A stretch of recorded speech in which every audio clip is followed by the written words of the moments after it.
Bonjour et bienvenue pour ce premier numéro du Salon du Sport, l'émission qui retrace l'actualité sportive de Salon de Provence. Cette émission sera diffusée tous les lundis en fin de journée sur le Facebook de l'OMS, sur le site internet et sur la chaîne YouTube de l'OMS.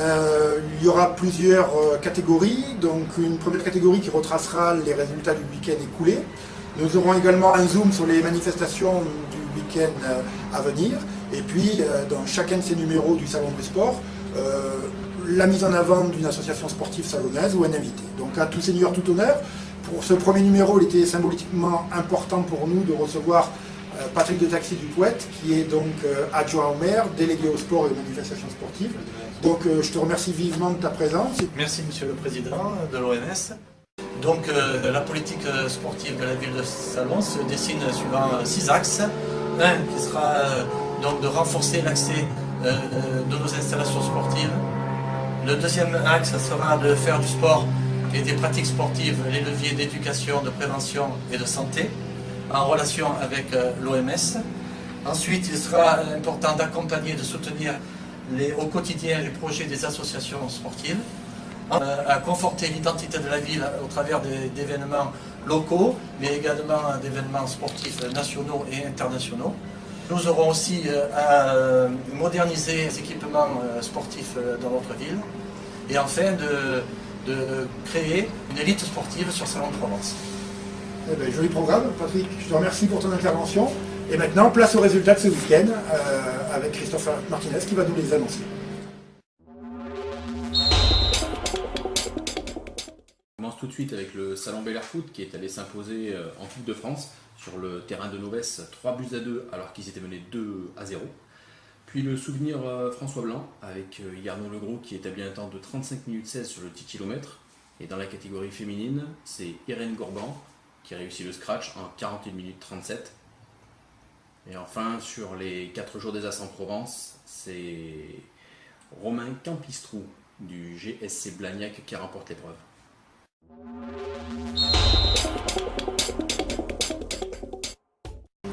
Eh bien Christophe, merci pour ces résultats. Et tout de suite, voici le programme des jours à venir sur Salon de Provence au niveau du sport.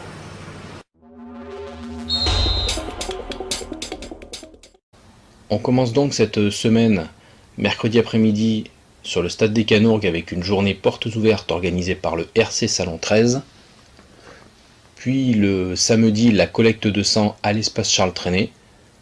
Ce samedi, vous retrouverez aussi la journée des associations, présentée par M. David Itier, élu à la vie associative.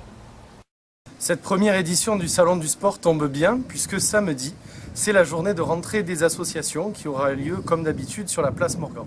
Cette journée est doublement importante, d'abord parce qu'elle permet à tous les salonnais de venir à la rencontre des associations de la ville, de connaître les activités et de s'y inscrire. Et puis elle est également importante parce qu'elle nous permet à la municipalité de mettre en avant le talent de tous ces bénévoles qui tout au long de l'année s'engagent pour le tissu associatif salonnais et pour faire vivre Salon de Provence. Alors je vous invite très nombreux à nous rejoindre samedi tout au long de la journée sur la place Morgan pour cette grande fête du monde associatif salonnais. Samedi soir, nous vous donnons rendez-vous au gymnase Saint-Côme pour le premier match de National 2 masculine entre le Sapella Basket 13 et l'Ouest Lyonnais. Dimanche après-midi, nous retrouverons l'équipe Fagnon du Salon Bel Air Foot qui évolue en Régional 1 contre l'US Mandelieu à 15h au Stade Honneur. Et toujours dimanche, le badminton salonnais organise des journées portes ouvertes de 10h à 17h à la Halle Coubertin. Merci de nous avoir suivis et surtout n'hésitez pas à nous communiquer avant le dimanche 20h sur cette adresse mail les résultats du week-end passé afin que nous puissions les publier sur notre deuxième numéro du Salon du Sport le lundi 10 septembre. Merci Patrick. Merci Monsieur le Président, merci Christophe.